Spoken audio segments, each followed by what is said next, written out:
Baik Sobat Milenial, kali ini saya ditemani Ustadz kita, yakni Ustadz Robi. Kita sapa dulu ya Ustadz Robi kita. Bagaimana kabarnya Ustadz? Alhamdulillah baik, dan semoga Pak bisa Ustadz dimanapun berada, kami temui dalam keadaan sehat walafiat. Iya, kita sapa juga ya barista kita yang di belakang ya. Bagaimana kabarnya Kak Alan? Alhamdulillah baik Kak Sari. Iya, Masya Allah ya. Nah Ustadz, saya mau cerita sedikit Ustadz ya. Iya. Nah saya itu punya teman Ustadz, dia itu pinjam uang sama saya Ustadz. Kemudian pas saya tagih Ustadz, dia itu lupa, pura-pura lupa Ustadz. Bahkan saya sudah diblokir dan lain sebagainya. Bagaimana itu Ustadz ya? Iya, orang seperti ini itulah bedanya. Orang yang peka dan tidak. Kalau orang peka itu tidak perlu ditanya. Iya. Ketika kita datang dia sudah paham. Itu kalau orang peka, ya. Tapi kalau orang tidak peka, diminta pun marah. Iya. Ya, itu orang tidak peka. Jadi memang kalau kita ketemu dengan orang peka itu enak. Kita datang dia sudah paham. Oh iya, tujuan ente datang ke anak utang belum ada utang ya. Iya. Orang klien kan begitu, jujur dibanding kita katakan langsung blokir lah, berarti ini orang tidak peka, Iya. sudah hilang urat pekanya. Masya Allah. Nah Ustadz, tadi kan permasalahannya ini berkaitan sekali dengan topik kita hari ini Ustadz. Iya. Topik kita hari ini berbicara tentang sumber dan jenis hukum dalam Islam. Nah untuk Sobat Milenial, Ustadz Robi akan menemani kita selama sejam membahas mengenai sumber dan jenis hukum dalam Islam. Nah sebelum kita masuk pada topiknya Ustadz, saya ingin Ustadz membahas mengenai fungsi hukum dan mengapa umat Islam itu perlu adanya aturan hukum syariat Ustaz. Baik. Iya. Alhamdulillah wassalatu wassalamu ala Rasulillah wa ala alihi wa sahbihi wa man tabi'ahum bi ihsanin ila yaumiddin wa ba'd. Di antara fungsi hukum Islam, Imam Syatibi dalam kitabnya Al-I'tisam, beliau menjelaskan bahwasannya di antara maqasidus syariah, tujuan dari syariat itu ada 5 hal yang harus dijaga. Iya. Ya, jadi ketika syariat itu ada, itu tujuannya apa? Untuk menjaga syariat ini, menjaga 5 hal yang dijaga. Pertama adalah hifdzul akal, Iya. dijaga akalnya. Jadi kenapa dilarang orang itu minum miras misalnya? Karena apa? Hifdzul akal. Iya. Ya, menjaga akalnya. Kalau orang yang minum miras, akalnya itu tertutup, ya. Kemudian yang berikutnya adalah hifdzun nafs, menjaga jiwa. Ya. Kalau orang sudah minum miras, ya, minuman keras, jelas akan terjadi pembunuhan. Iya. Ya, sehingga jiwa pun akan lenyap begitu saja karena terjadi pembunuhan, iya kan? Iya. Nah, sehingga itulah kenapa hukum Islam itu ada, mengatur, Iya. ya, kemudian menjaga kehormatan, ya, menjaga kehormatan, kemudian menjaga harta, ya, Iya. kemudian menjaga keturunan. Itulah 5 hal ini yang memang dijaga dalam Islam sehingga adanya hukum Islam tersebut. Jadi itulah 5. Dan kenapa harus ada hukum Islam? Supaya terjadinya islahul ummah, Iya. kebaikan terhadap umat. Seandainya kalau misalnya tidak ada hukum, tidak ada yang mengatur, akan rusak semuanya. Iya. Ya, terjadinya pertumpahan darah di mana-mana. Tetapi ada hukum, orang akan takut melakukan kerusakan. Kenapa? Karena ada hukum. Hukum yang mengatur itu semua. Ya, dengan hukum itu yang mengatur, maka orang akan berhati-hati dalam melakukan semena-mena dalam bertindak tersebut. Nah,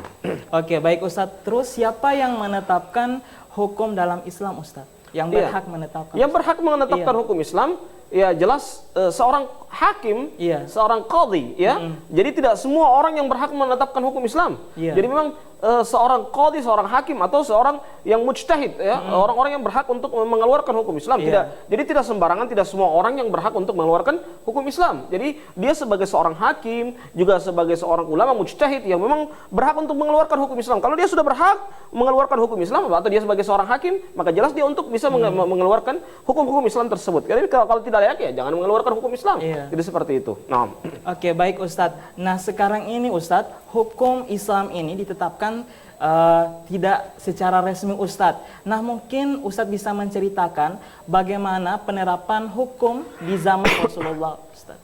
iya. Pertama, kita harus tahu bersama, Iya.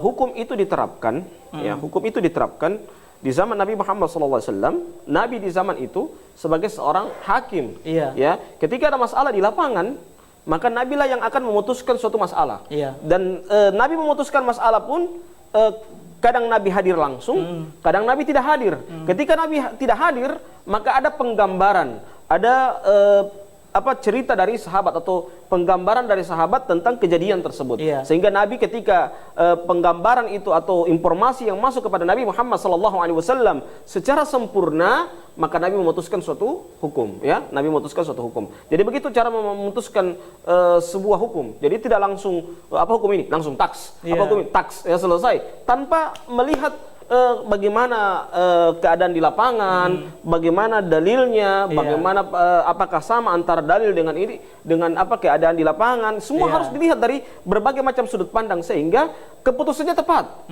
mengambil dalil pun tepat, ya, tidak sembarang mengolah dalil dengan baik. Jadi seperti itu. Nah, Oke, Ustadz, kita kembali ke topik kita, Ustadz. Apa saja sumber rujukan dalam menetapkan hukum di dalam Islam, Ustadz? iya, secara umum Iya.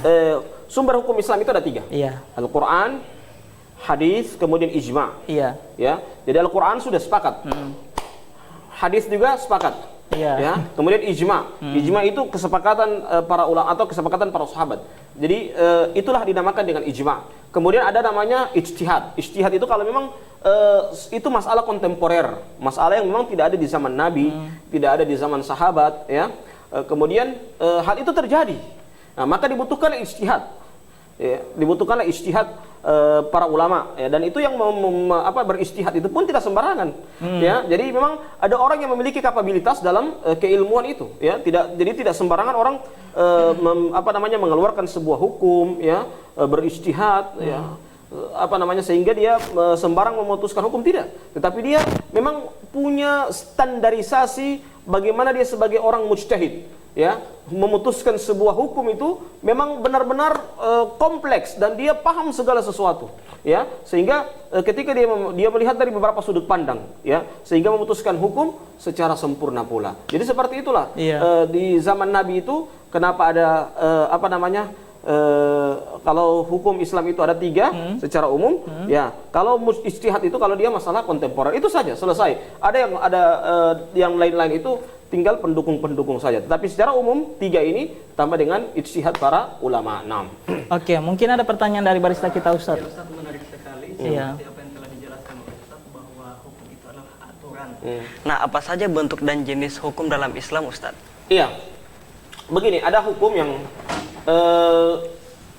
hukum dia bersifat qat'iyud dilalah. Dia memang hukum secara qat'i, dalilnya tepat, selesai. Ya, tanpa lagi butuh butuh penjelasan dari para ulama. Iya. Tinggal qat'i, pak, selesai. Terapkan hukum, selesai. Macam misalnya orang minuman keras, selesai. Hukumnya ada dalam Al-Quran, Iya. dalam hadis Nabi Muhammad SAW, selesai urusan. Ya, tetapi ada yang dia hukum secara secara daerah. Iya. Itu namanya al-adatu al-muhakkamah. Ya, adat istiadat, ya. Jadi ada kebiasaan juga, ada urf juga, tetapi urf juga sebagian para ulama menolak urf itu Iya. dengan alasan apa? Karena jangan sampai ada urf yang bertentangan dengan kebiasaan yang bertentangan dengan Quran dan Sunnah. Tapi namanya urf, adat kebiasaan itu semuanya pasti ada yang sesuai dengan Al-Quran dan Sunnah. Cuma mungkin belum kita dapatkan. Ya, kadang yang menolak itu karena dia belum mendapatkan kesesuaian antara Quran dan Sunnah Nabi Muhammad SAW. Iya, Jadi itulah kenapa al-adatu muhakkamah, adat muhakkamah juga itu termasuk standarisasi Iya. sebuah hukum dalam hukum Islam. Jadi seperti itu. Jadi ada hukum yang secara qat'i, Iya. ya, memang sudah jelas-jelas dalilnya tanpa interpretasi lagi, tanpa ijtihad lagi dari para ulama. Ada memang al-adatul muhakkamah dan itu butuh penalaran yang tinggi untuk melihat dari beberapa sudut pandang sehingga dia bisa mengeluarkan beberapa hukum Islam. Jadi seperti itu. Bisa ada beberapa tinjauan dengan melihat interpretasi dan melihat dari beberapa interdisipliner, yaitu sehingga keluarlah beberapa hukum. Jadi seperti itu. Iya. Ya Ustadz, dalam Islam itu kita mengenal adanya fatwa. Nah, bagaimana proses keluarnya fatwa itu, Ustadz? Iya. Fatwa itu, Fatwa. iya. Jadi fatwa itu keluar tidak langsung keluar begitu saja. Jadi fatwa itu keluar, pertama masalah dulu. Iya. Gambaran masalahnya, ya. Al-hukmu ala tasawwurihi. Hukum itu tergantung gambaran. Ya, jadi jangan salahkan fatwanya ketika gambaran kita tidak sempurna. Kadang orang menggambarkan tidak sempurna. Ya, jadi ketika orang menggambarkan tidak sempurna seperti ini, ya kita harus menjelaskan kepada orang lain bagaimana penggambaran itu secara sempurna. Jadi kalau kita meminta seorang mufti untuk berfatwa, gambarkanlah hukum itu secara sempurna. Ya, jadi dari berbagai macam sudut pandang kita menggambarkan bagaimana hukum itu. Jadi kita jelaskan kepada orang yang memberikan fatwa itu penggambaran sempurna. Setelah itu, baru kemudian seorang mufti itu mengambil dalil. Mana dalil yang tepat? Dalil yang tepat bukan hanya sekedar secara tekstual diambil dalilnya, dia harus melihat juga ada namanya ma fihi dalil. Apa yang di dalam dalil secara teks bagaimana? Ada namanya ma wara'ad dalil, apa yang di belakang dalil. Faktor keadaan sosial pada saat itu bagaimana ketika keluar dalil itu. Disamakan dengan kejadian yang ada, ya. Kemudian ma'alad dalil, apa yang membantah dalil ini. Ya, dilihat dari beberapa sudut pandang sehingga ketika mengeluarkan dalil, pengeluaran dalil itu secara sempurna pula, bukan cuman secara teks saja selesai urusan, tetapi secara bagaimana kondisi di luar, bagaimana kondisi keadaan pada saat dalil itu bagaimana, apakah sama penggambaran dalil itu, keadaan pada saat ada dalil itu dengan penggambaran masalah yang terjadi pada zaman sekarang. Nah, kalau sama baru kemudian dalil itu ada. Setelah dalil dipasangkan, kemudian keluarlah fatwa. Ya, keluarlah fatwa dengan beberapa kemungkinan. Jadi kemungkinan ini. Jadi fatwa itu keluar dengan berbagai macam gambaran, ya, berbagai macam kemungkinan. Misalnya fatwa tentang sholat berjamaah ketika wabah, ya. Iya. Ada beberapa gambaran, ada yang tidak bisa. Larangannya karena apa? Karena di beberapa daerah waktu pada saat itu di zaman Imam Az-Zahabi terjadi wabah, mereka tutup masjid, ya. Penutupan daerah PSBB? Ya, PSBB seperti itu, ya. Itu kenapa seperti itu? Ya, di zaman dahulu pun demikian.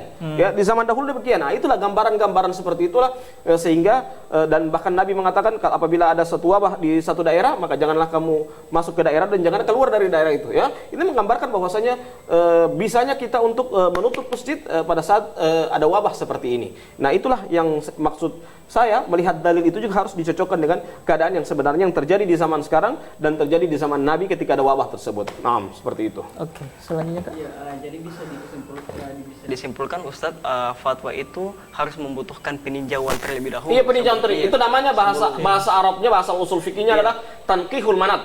Tanqihul manat itu artinya adalah verifikasi faktual. Iya. Bagaimana verifikasi? Dilihat faktanya bagaimana? Apakah sama? Ketika kita mengambil dalil harus disamakan, pendalil. Jadi mengambil dalil itu tidak sembarangan. Kita ambil dalil, kita lihat gambaran di zaman Nabi dengan di zaman sekarang sama tidak? Dari beberapa sisi, bukan hanya sekedar teks saja, tetapi dari sisi sosiologis pada saat itu, bagaimana keadaan masyarakat pada saat itu dan masyarakat yang di zaman sekarang. Apakah tepat ketika kita pakai dalil ini dengan dalil yang di zaman Nabi? Jangan sampai ketika kita pakai dalil ini tidak sama dengan dalil yang di zaman Nabi, ya, sehingga dalilnya tidak tepat, ya. Makanya dalam dalil itu namakan sihhatud dalil, ada namanya sihhatul istinbat, ya. Dalilnya sahih. Ada yang kedua lagi, sihhatul istinbat. Penempatan dalilnya tidak tepat aja. Jangan sampai demikian. Jangan hanya dalilnya yang sahih tapi penempatan dalilnya tidak tepat. Jadi harus dilihat dari penempatan dalil itu yang dibutuhkan kepada kita pada saat kita mengeluarkan satu hukum tersebut. Nah. Iya.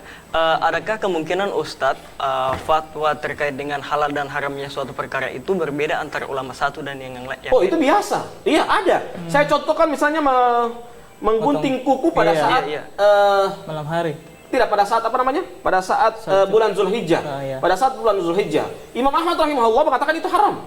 Ya, Imam Syafi'i menganggap itu makruh. Imam Malik mengatakan itu boleh. Kenapa Imam Malik? Bayangkan Imam Ahmad dengan Imam Malik berbeda 180 derajat. Imam Ahmad bilang haram, Imam Malik bilang boleh. Coba lihat ini, apakah Imam Malik itu ahlul bid'ah ya? Karena mengatakan boleh. Ya, tidak seperti itu. Jadi Imam Malik ketika mengatakan boleh ada alasannya. Alasannya apa? Kalau Imam Ahmad melihat dari sisi teksnya, Imam Ahmad mengatakan Nabi mengatakan apabila kamu sudah masuk pada 1 Dzulhijjah, ya, dan kamu dalam keadaan berkurban, ya, fala ya'khudna min sya'irihinna wa adfarihinna, maka jangan kamu potong kuku dan potong rambut. Nah, Imam Ahmad melihat dari teks. Imam Malik melihat dari bagaimana kondisi masyarakat pada saat itu. Yang Nabi, lawan bicaranya Nabi siapa? Nah, lawan bicara Nabi adalah orang yang melaksanakan ibadah haji. Sehingga larangan Imam Malik mengatakan itu boleh, karena Imam Malik berpemahaman bahwasanya yang dilarang itu adalah orang yang menggunting kuku, itu adalah siapa namanya? Orang-orang yang melaksanakan ibadah haji. Saya kalau yang di luar ibadah haji itu boleh. Itu menurut Imam Malik rahimahullahu taala. Itu yang maksud saya. Imam Ahmad melihat dari teks, Imam Malik melihat dari kontekstualnya. Jadi memang sehingga hukum itu berbeda. Ini mengatakan haram, ini mengatakan boleh. Ya. Imam Syafi'i pertengahan mengatakan ini makruh. Ya, pertengahan. Jadi lihat, bayangkan, cuma dua sudut pandang begini sudah berbeda, ya, berbeda dari sisi penetapan hukum. Nah. Oke, baik sobat milenial, jangan kemana-mana. Robusta akan kembali setelah yang satu ini. Baik sobat milenial, kita lanjutkan perbincangan kita dengan Ustadz Robi. Nah, kita lanjutkan ya. Iya, masih berkaitan dengan perkara yang tadi Ustadz. Terkait dengan perbedaan fatwa dari beberapa para ulama. Nah, jika berbeda pendapat begini Ustadz, berbeda fatwa begini, kita harus pilih yang mana? Bagaimana cara kita menyikapinya Ustadz? Iya. Pemilihan fatwa itu, seseorang itu juga tergantung nalarnya. Ya, tergantung nalar seseorang. Kadang misalnya seorang fans sama ulama itu. Bisa jadi dia fans itu bukan karena keilmuannya. Jadi tergantung nalarnya. Oh, batas sudut pandangnya sampai ini, sehingga dia pilih ulama ini. Tapi kalau orang yang terbiasa dengan perincian yang sangat rinci, dia juga pilih ulama yang perinciannya lebih rinci lagi. Jadi fatwa itu kadang ada fatwa yang itu kayak saya bilang tadi, seperti hukum memotong kuku pada waktu bulan Dzulhijjah, ya. Ada yang melihat secara teks, Imam Ahmad melihat secara teks. Fala ya'khudna min sya'rihinna wa azfarihinna. Maka jangan kamu ambil potong kuku dan potong rambut, ya. Imam Ahmad mengatakan al-aslu fin nahyi at-tahrim. Asal dari larangan itulah pengharaman. Sehingga Imam Ahmad mengatakan itu haram. Itu secara teks. Tetapi secara kontekstual bagaimana keadaan masyarakat pada saat itu, Nabi melarang dari sisi apanya, ya, itu dilihat dari sisi konteksnya itu. Jadi itulah keadaan Nabi pada saat itu, melihat dari konteks tersebut. Keadaan para ulama melihat dari dalil itu. Jadi itu lihat Imam Ahmad dengan Imam Malik. Sama juga dengan mohon maaf ya, saya harus jelaskan sedikit karena ini berkaitan dengan hukum, ya, seperti mengenai hukum kunut subuh, ya. Kunut subuh. Imam Ahmad mengatakan itu bid'ah, ya. Imam Ahmad, ya. Madzhab Syafi'i mengatakan itu sunnah.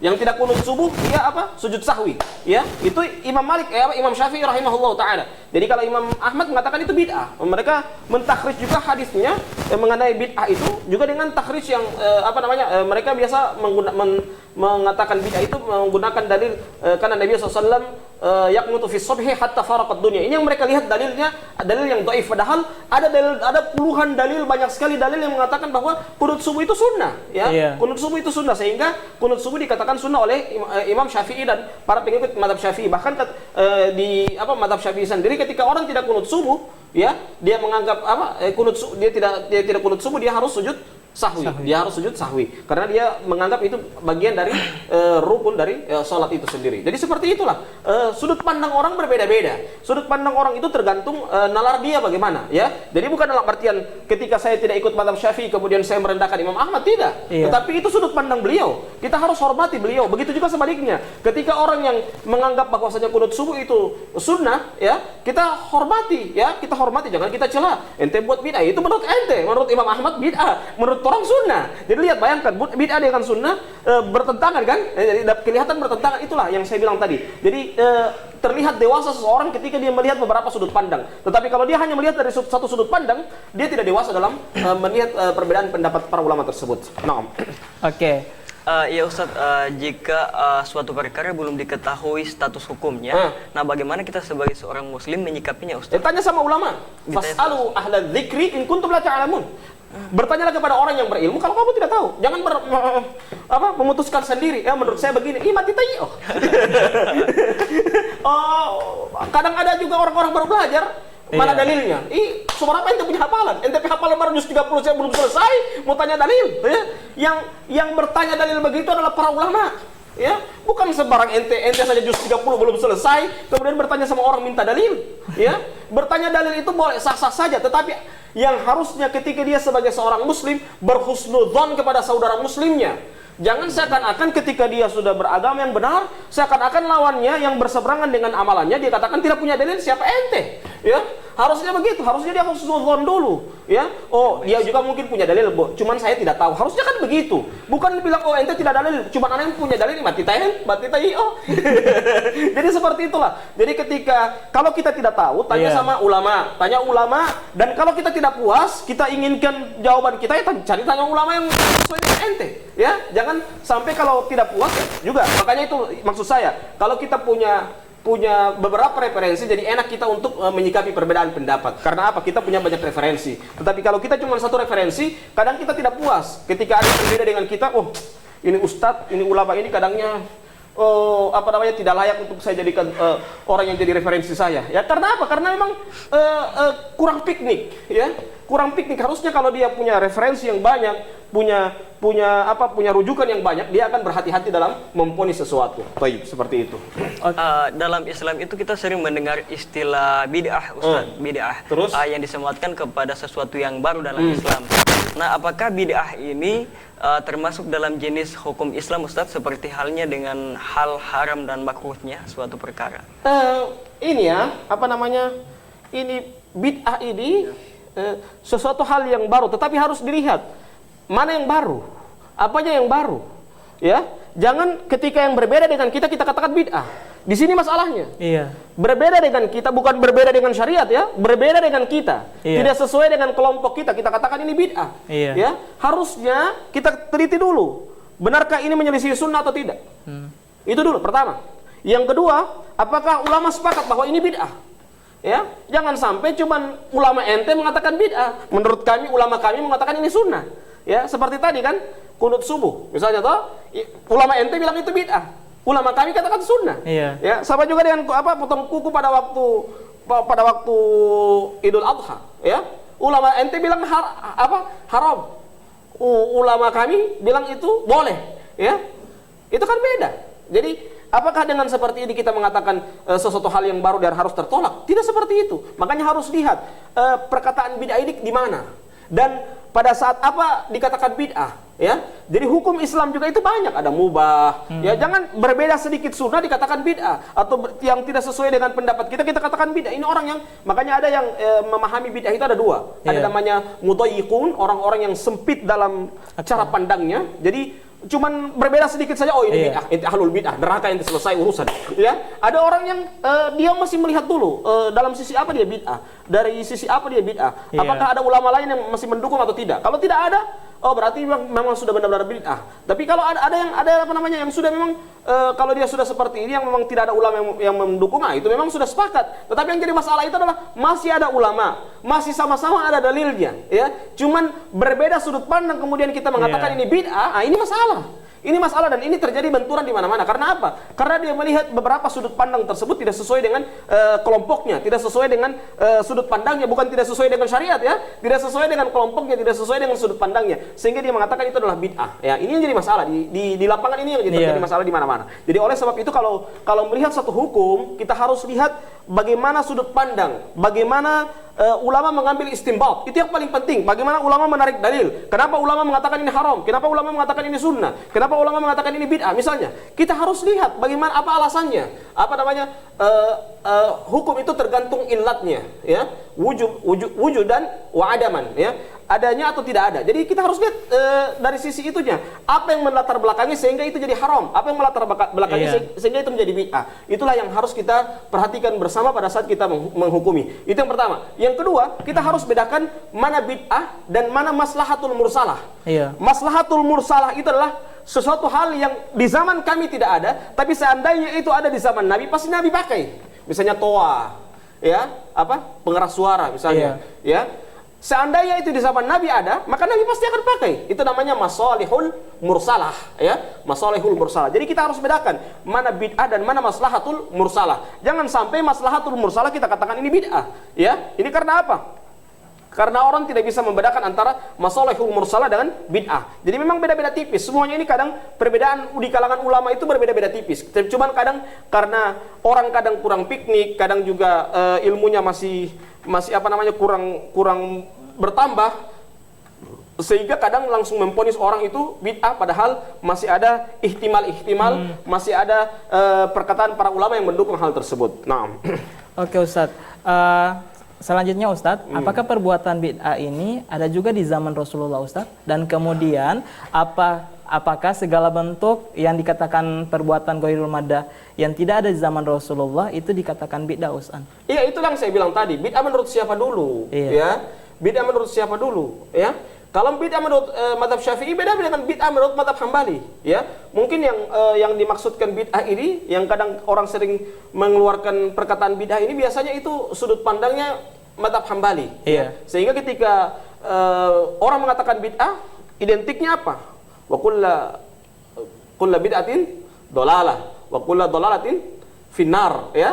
Jadi setiap bid'ah itu sesat dan sesat itu di tempat neraka. Itu apa? Bid'ah i'tiqadi, bid'ah menurut mazhab Imam Ahmad, ya, mazhab Hambaliyah, ya. Tapi ada menurut mazhab Syafi'i, bid'ah yang macam begini, ya, sami Allahu liman hamida.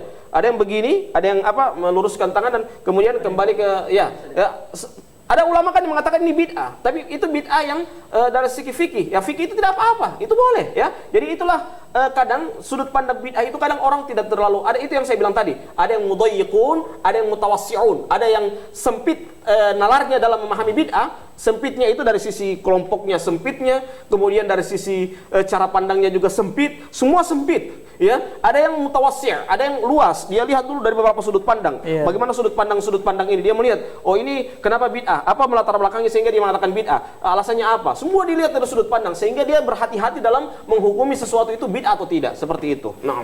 Oke Ustadz, nah di kampung saya itu kan misalnya di kampung itu tidak ada seorang alim. Nah, apakah kita bisa berijtihad terhadap sesuatu yang belum kita tahu kedudukan hukumnya? Dan bagaimana cara yang tepat untuk berijtihad, Ustadz? Iya, itu yang saya bilang tadi. Usahakan kita cari orang alim, ya, sebelum kalau jangan sampai kita merasa alim sendiri kemudian kemapanan ilmu kita belum mapan. Ya, ketika ada sesuatu hal, suatu masalah, kita harus cari dulu kepada orang alim. Kalau tidak ada, ya kita boleh berijtihad, tapi harus hati-hati.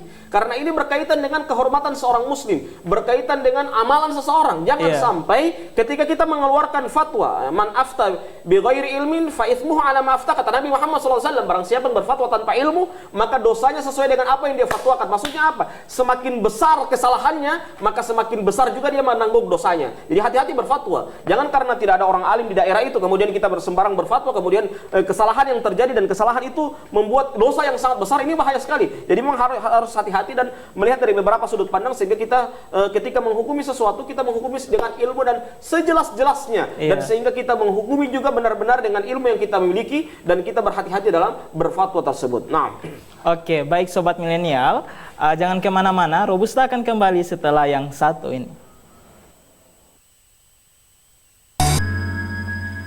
Baik sobat milenial, kita lanjutkan perbincangan kita dengan Ustadz Robi. Nah Ustadz, apakah sikap masa bodoh terhadap syariat Islam ini disebabkan oleh para penguasa atau para ulama atau yang para yang belum tahu mengenai hukum syariat Islam, Ustadz? Iya.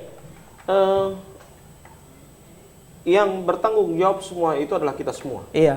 Ya, bukan hanya saja penguasa, tapi juga ulama. Iya. Ya. Jadi kalau ulama juga diam, ya, ulama diam, bagaimana orang akan tahu? Begitu juga penguasa. Kalau penguasa tidak memberikan panggung kepada para ulama untuk menyampaikan hukum, bagaimana masyarakat tahu? Umat tahu. Jadi ulama dan umara itu harus bersatu dan untuk menyiarkan ini hukum Islam kepada masyarakat supaya masyarakat tahu.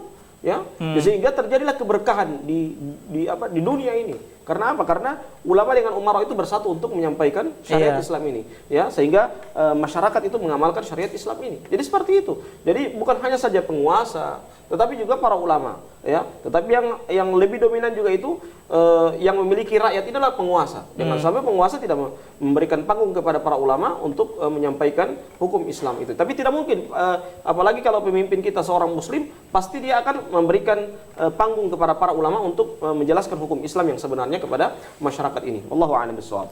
Oke, mungkin ada pertanyaan dari barista kita, Ustaz. Ya Ustaz, bagaimana cara kita menghormati terhadap kelompok yang berbeda penerapan hukumnya dengan kita. Iya, itulah Kak. Cara menghormatinya pertama kita harus banyak belajar dulu supaya kita menghormati. Orang kadangkala tidak menghormati itu karena apa? Karena ilmunya sedikit. Iya. Ya, kata para ulama, man tabahhara fil ilmi qalla inkaruhu. Barang siapa yang ilmunya itu seperti lautan, ya, man kathura fi dalam riwayat yang lain, man kathura fi ilmihi qalla inkaruhu, ya. Barang siapa yang banyak ilmunya, maka kurang membuat keributan. Jadi kalau banyak ilmu, kurang membuat keributan. Orang yang sering buat onar itu, sering buat keributan di mana-mana. Tiap kali Maulid Nabi ribut, tiap kali Isra dan Mi'raj ribut lagi. Tiap kali, ya karena ilmunya minim, ya ilmunya minim. Tiap kali kunut subuh ribut lagi. Tiap kali masalah-masalah ribut terus, semua diributkan terus. Tiap tahun demikian, tidak pernah akur, tidak pernah melihat dari beberapa sudut pandang orang, maunya sudut pandang dia, sudut pandang orang dia tidak pernah cari tahu, ya. Bagaimana akan terjadi saling menghormati, ya? Terjadi saling menghormati itu karena apa? Karena dia paham sudut pandang orang. Oh, dia berdiri di sisi ini. Seperti tadi, itu potong kuku itu kan? Nah, dia tahu. Oh, berarti yang mengharamkan ini dia pendapat Imam Ahmad. Yang membolehkan berarti Imam Malik. Seperti itu. Apakah Imam Malik ahlul bid'ah karena menentang Imam Ahmad? Tidak, ya, tidak seperti itu. Jadi itulah yang saya bilang tadi. Kalau orang sudah banyak ilmunya, pasti dia mentolerir. Kalau orang yang kurang ilmunya itu buat keributan di mana-mana. Jadi kalau antum bisa lihat ada orang yang sering buat keributan, sedikit-sedikit ribut di mana-mana, itu karena apa? Karena dan tidak bisa tolerir dengan orang lain karena memang ilmunya masih sedikit. Seandainya ilmunya banyak, ya, jadi dia tidak pernah buat keributan seperti itu. Nah, Oke. Ustadz, bila manakah terjadi sebuah perkara yang berbeda status hukumnya, misalnya di daerah saya itu suatu perkara itu dihalalkan, sedangkan di daerah yang lain diharamkan. Nah, bagaimana cara kita Ustadz menyikapinya? Iya, pasti dihalalkan dan diharamkan itu karena sudut pandang. Itulah saya bilang, selama masih ada ulama, kita ikuti, kita hormati. Bukan dalam arti kita ikuti, ya, kita hormati. Ya, kita hormati bahwa itu masih sudut pandang ulama. Tapi yang tidak bisa itu adalah kalau dia tidak ada rujukan ulama lagi. Iya kata Imam Malik, iya wa anta takallama wa laysa fihi imam. Berhati-hatilah kalian berbicara yang kalian tidak punya imam di dalamnya. Maksudnya tidak ada pendukung para ulama yang mendukung pendapat itu. Jadi harus dilihat bagaimana pendapat itu. Apakah pendapat itu ada rujukan para ulama atau tidak? Kalau ada rujukan, kita harus sami'na wa ata'na. Kita dengar dan kita taat. Kalau tidak sependapat, kita diam, bukan menentang. Kita diam, oh berarti itu ada pendapat para ulama. Tetapi yang jadi masalah itu kalau tidak ada pendapat para ulama. Nah, itulah yang harus kita harus bisa menentangnya. Karena apa? Karena tidak ada pendapat, tidak ada ulama, tidak ada satu ulama salaf pun yang membolehkan hal tersebut. Tapi kalau masih boleh, masih ada ulama, ya, kenapa kita harus ngotot? Saya punya yang lebih benar, kamu punya salah. Ya, ini ilmu agama ini luas sekali. Jadi kita harus melihat dari berbagai macam sudut pandang, jangan hanya melihat dari sudut pandang. Baik. Jadi seperti itu. Jadi kalau ada yang seperti tadi itu yang saya bilang tadi, gunting kuku itu kan, ada yang Imam Ahmad mengatakan itu adalah haram, ya. Imam Malik mengatakan boleh. Apakah Imam Malik itu salah karena mengatakan boleh? Tidak, tapi itu sudut pandang. Imam Ahmad melihat dari sisi teksnya, Imam Malik melihat dari sisi kontekstual, bagaimana keadaan, siapa yang Nabi ajak berbicara, yang Nabi larang itu, larangan gunting kuku itu siapa? Ya, yaitu para jemaah haji, ya, yang melaksanakan ibadah haji. Itulah yang saya bilang tadi. Jadi melihat dari beberapa sudut pandang itu penting sekali, sehingga orang hati-hati dalam menghukumi satu pendapat, menghukumi suatu hal kejadian yang ada di daerah tersebut, kejadian masalah itu yang perlu sekali dalam melihat dari beberapa sudut pandang. Jadi kalau kelihatan memang orang kalau dalam belajar ilmu Islam itu, kalau orang yang punya banyak referensi dengan kurang referensi, kalau punya banyak referensi dia berhati-hati dalam memutuskan satu hukum. Tetapi kalau orang yang kurang referensinya, dia akan cepat tergesa-gesa dalam menghukumi sesuatu. Karena apa? Referensinya masih kurang. Tapi kalau referensinya banyak, dia akan lebih berhati-hati dalam menghukumi satu hukum tersebut. Nah. Oke Ustadz, selanjutnya Ustadz, mungkin adakah faktor tertentu yang tadinya perbuatan dikatakan haram, kemudian menjadi halal Ustadz, misalnya ziarah kubur. Apakah bisa juga berlaku di zaman sekarang, misalnya minuman keras Ustadz? Iya, larangan itu di zaman Nabi kenapa dilarang berziarah kubur? Itu karena apa? Untuk perempuan. La'anallahu zairatil kubur. Allah melaknat para wanita yang berziarah ke kuburan. Kenapa dilarang? Karena apa?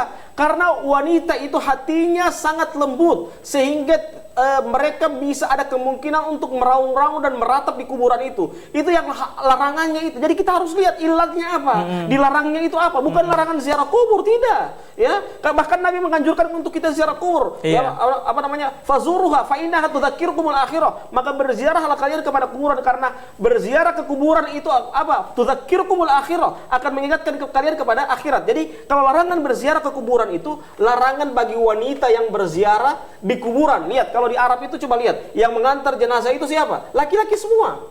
Tidak ada perempuan. Perempuan hanya sampai di pintu rumah. Setelah itu sampai ke kuburan itu laki-laki semua. Kenapa? Nanti hatinya sudah kuat. Nanti hati mereka sudah kuat untuk pergi ke kuburan, baru mereka bisa pergi ke kuburan. Karena apa? Yang dikhawatirkan ketika mereka itu pergi ke kuburan, mereka meraung-raung, mereka meratap sampai guling-guling di tanah. Ini yang dilarang. Kata Nabi Muhammad SAW, min amril jahiliyah, termasuk perkara jahiliyah itu apa? Di antaranya adalah meraung-raung. Jadi hati-hati dengan meraung. Jadi kita harus melihat larangan itu juga, kita harus melihat dari beberapa sudut pandang. Jadi larangan itu, kenapa? Karena apa? Bagi wanita. Wanita kenapa dilarang untuk berziarah ke kuburan? Karena apa? Hati mereka lembut, sehingga mereka tidak tahan untuk meraung-raung. Ada kemungkinan mereka untuk meraung-raung karena mereka tidak bisa menahan kesedihan mereka ketika keluarga mereka meninggal dunia. Itu alasannya. Jadi itu alasannya. Kalau kita berziarah kubur, bahkan Nabi itu ziarah kubur tengah malam. Setelah sholat tahajud, Nabi ziarah kubur. Karena apa? Tujuannya apa? Tudzakirukumul akhirah, mengingatkan kalian kepada akhirat itu. Jadi itu tujuannya. Jadi ziarah, orang lebih banyak berziarah kubur. Jadi di samping kita mendoakan jenazah yang ada di kuburan tersebut, juga kita untuk mengingatkan kita terhadap akhirat. Kita pun akan sama dengan orang yang ada di dalam kubur ini. Jadi tinggal permasalahan waktu. Kapan saja kita akan bisa dimasukkan ke dalam kubur ini, tergantung kalau sudah datang ajal kita. Wallahu a'lam bishawab. Oke, selanjutnya Ustadz, dulu sempat terjadi polemik mengenai hubungan badan terhadap hamba sahaja. Manakah yang diharamkan, apakah perbudakan atau hubungan badan dalam kacamata fikih, Ustadz? Jadi perbudakan. Jadi ini yang masalah itu illa ala azwajihim aw ma malakat aymanukum fa innahum ghairu malumin, ya.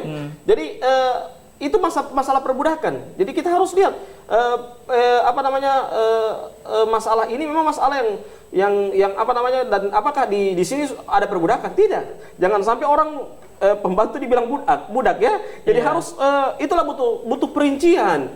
Butuh perincian, hati-hati dalam menghukumi sesuatu itu dalam ini kan tadi ini milkul yamin ya milkul yamin. Syahrur lagi ya, masalah syahrur kemarin.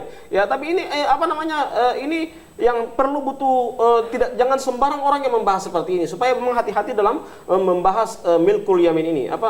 Dan ini masuk dalam perbudakan. Jadi hati-hati kita menghukumi seperti ini. Wallahu a'lam bishawab. Oke, ada pertanyaan? Ya Ustaz, saya pernah mendengar sabda Rasulullah, kalau tidak salah Ustaz, nanti diluruskan, umatku akan terpecah menjadi 73 golongan, yang akan masuk surga hanya satu golongan. Nah, bagaimana ini Ustaz? Maksudnya golongan ini bagaimana? Iya, Nabi mengatakan ma'ana alaihil yauma wa ashabi. Ya. Saya dan para sahabatku berjalan di atasnya. Semua orang mengklaim saya ikut Nabi, ikut para sahabat. Tetapi itu yang jadi masalah tadi. Iya. Ini kan interpretasi. Ya, kadang dalil ini dibawa kepada kelompok, ya. Seakan-akan cuma dia dengan kelompoknya yang di atas ikut Nabi dan sahabat, yang lain tidak ikut Nabi dan sahabat. Ini kan bahaya. Ya, ini sudah mengkotak-kotakkan umat. Jadi harus hati-hati. Kita harus lihat, selama dia ikut dalil, selama dia ikut Quran dan Sunnah, ada ulama di belakangnya, dia juga ikut Nabi Muhammad SAW. Emangnya cuma ente yang ikut dalil, emangnya cuma ente ikut Nabi. Kasihan ini umat muslim lain tidak ikut Nabi, tidak ikut sahabat. La ilaha illallah. Jadi jangan sampai kita membuat seperti itu. Jadi kita harus melihat, selama dia Quran dan hadis, dia ada mengikuti sahabat, juga istimbatnya tepat, apakah dia bukan pengikut salaf? Ya, bukan mengikuti Rasul dan para sahabat, dia ikut juga Rasul dan sahabat. Ya, istimbat itu yang menentukan orang itu baiknya dan tidak itu pada istimbat, bagaimana penempatan dalil. Kadang-kala penempatan dalil itu tidak tepat. Karena apa? Karena sesuai dengan yang dia inginkan. Ya, kadang-kala orang langsung memvonis ini sesat, memvonis ini bid'ah. Karena apa? Karena tidak sesuai dengan kelompoknya, bukan tidak sesuai dengan syariat. Itu yang terjadi di mana-mana. Maka oleh sebab itu, pada saat kita menghukumi sesuatu, kita harus menghukumi dengan ilmu. Ya, bukan mengikuti apa perkataan guru saya. Jangan sampai guru saya mengatakan bid'ah, dia juga ikut-ikutan. Ya, harusnya kalau murid yang cerdas, dia meneliti, benarkah itu bid'ah? Sisi bid'ahnya dari mana? Kenapa ulama ini mengatakan bid'ah? Dia harus teliti begini. Kenapa ulama yang lain mengatakan ini sunnah? Dia harus teliti. Kalau murid yang cerdas pasti dia akan meneliti. Oh, berarti sisi pendapatnya begini. Oh, berarti seperti ini. Oh, guru saya berpendapat seperti ini. Saya tidak pendapat dengan ente. Saya pendapat dengan ini. Itu murid yang cerdas. Tapi kalau murid yang tidak cerdas, dia gurunya bilang bid'ah, dia ikut bid'ah. Guru bilang sunnah, dia juga ikut sunnah. Ya karena apa? Karena dia tidak mau belajar, ya. Jadi kalau muridnya ingin belajar, pasti dia akan mencari tahu hukum yang sebenarnya. Nah, Ada pertanyaan lagi, Kak? Tidak. Oke, Ustadz, pertanyaan dari saya. Al-Quran ini merupakan hukum yang pasti, Ustadz, ya. Bagaimana dengan hadis? Di hadis itu kan ada yang dikenal dengan hadis do'if. Mungkin hadis do'if ini bisa juga dijadikan sebagai hukum syariat Islam, Ustadz?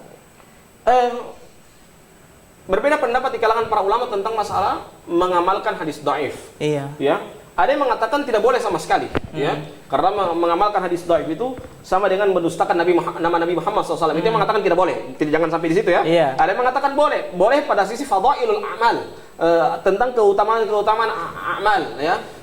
Itu boleh diperbolehkan. Jadi memang ini mahallun niza, sisi perbedaan pendapat di kalangan para ulama. Jadi kita hormati.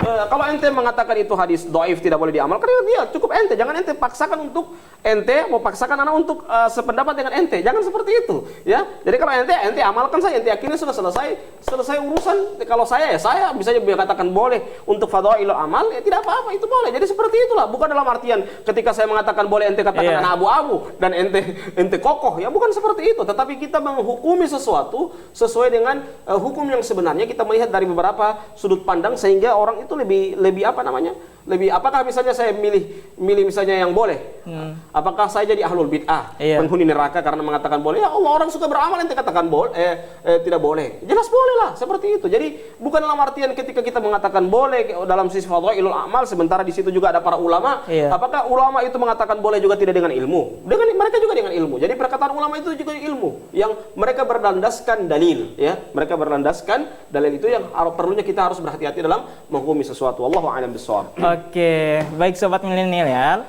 tak terasa kita sudah sejam ditemani oleh Ustadz Robi, dan saya ucapkan terima kasih kepada sobat milenial yang masih setia menonton Robusta. Dan saya ingatkan kembali ya, Robusta akan tayang setiap hari Rabu dan Jumat pada pukul 16.30 di Mimoza TV. Saya Samrudin Buhungo undur diri di hadapan para sobat milenial.